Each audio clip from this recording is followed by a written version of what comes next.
Shalom, selamat pagi saudaraku yang dikasihi oleh Tuhan Yesus. Kembali kita merenungkan firman Tuhan pada pagi ini dengan judul Model Gereja Mula-Mula. Terambil dari Kisah Para Rasul 2 ayat 42. Demikian bunyi firman Tuhan. Mereka bertekun dalam pengajaran rasul-rasul dan dalam persekutuan, dan mereka selalu berkumpul untuk memecahkan roti dan berdoa.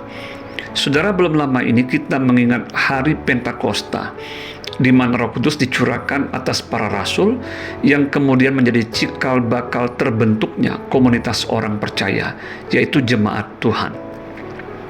Roh Kudus bekerja melalui para rasul yang telah diurapi dan diperlengkapi dengan kuasa Roh Kudus. Mereka telah dibaptis dengan Roh Kudus sehingga mereka juga diberi kuasa dan keberanian untuk menyampaikan Injil Kristus. Dalam satu hari saja Petrus digerakkan untuk berkhotbah. Kemudian banyak orang menjadi percaya.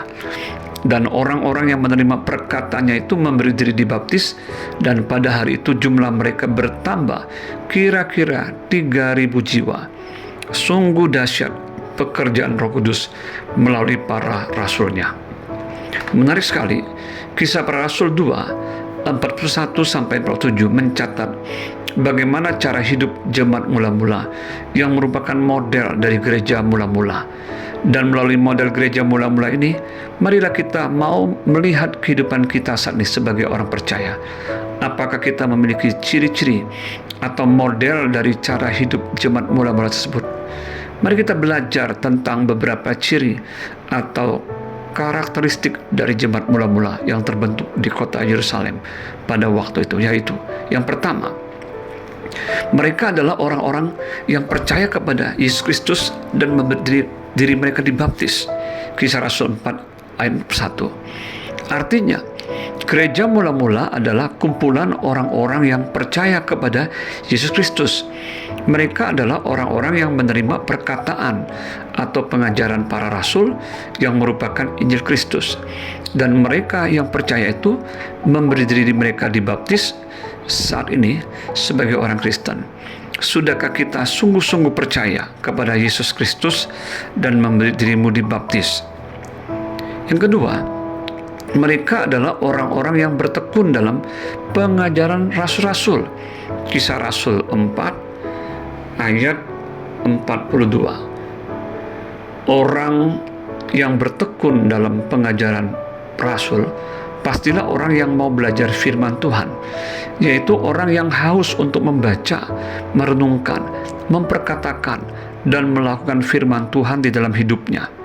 Saat ini, apakah kita masih memiliki kehausan dan kerinduan untuk belajar firman Tuhan? Apakah kita masih bergairah untuk membaca Alkitab, mempelajari, dan menggalinya dengan sungguh-sungguh dan mau melakukannya di dalam hidup kita? Yang ketiga, mereka adalah orang-orang yang bertekun dalam persekutuan. Kisah Rasul 4 ayat 42 bagian B. Kerinduan dan ketekunan untuk bersekutu bersama di dalam Kristus merupakan ciri khas jemaat mula-mula. Mereka sangat rajin dan tidak mau meninggalkan persekutuan yang ada di dalam Kristus. Bagaimana saat ini dengan kita? Apakah kita merasa tidak punya waktu atau terlalu sibuk sehingga tidak sempat untuk bersekutu bersama? Belajarlah pada jemaat mula-mula. Yang keempat, mereka selalu berkumpul untuk memecahkan roti dan berdoa.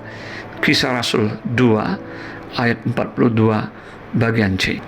Berkumpul memecahkan roti, berbicara tentang perjamuan makan bersama dalam kasih untuk saling berbagi.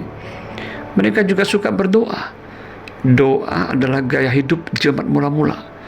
Coba kita cross check, apakah kita masih bergairah untuk berdoa dan berkumpul bersama dalam kasih Kristus. Yang kelima, mereka hidup dalam kesatuan dan kasih Kristus. Kisah Rasul pasal 2 ayat 44 sampai 46. Roh Kuduslah yang telah menyatukan mereka dan mengaruniakan kepada mereka kasih Kristus, sehingga mereka tidak menjadi egois, tetapi hidup saling memberi dan juga saling berbagi. Sekali lagi, Apakah saat ini kita masih memiliki spirit untuk saling memberi dan berbagi satu dengan yang lainnya? Apakah justru kita telah kehilangan semangat kebersamaan karena kita semakin menjadi orang yang individual dan kurang mau hidup berbaur dengan orang lainnya? Melalui perenungan firman Tuhan hari ini, mari kita mau terus belajar menjadi orang percaya, yaitu jemaat Tuhan yang memiliki karakteristik seperti jemaat mula-mula yang ada di Yerusalem. Lihatlah keberadaan kita masing-masing. Sudahkah saya menjadi jemaat seperti jemaat mula-mula? Atau masih ada keikatan dan penghalang di dalam hidup saya untuk menjadi gereja seperti yang Tuhan mau? Selamat pagi, selamat beraktivitas. Tuhan Yesus memberkati. Shalom.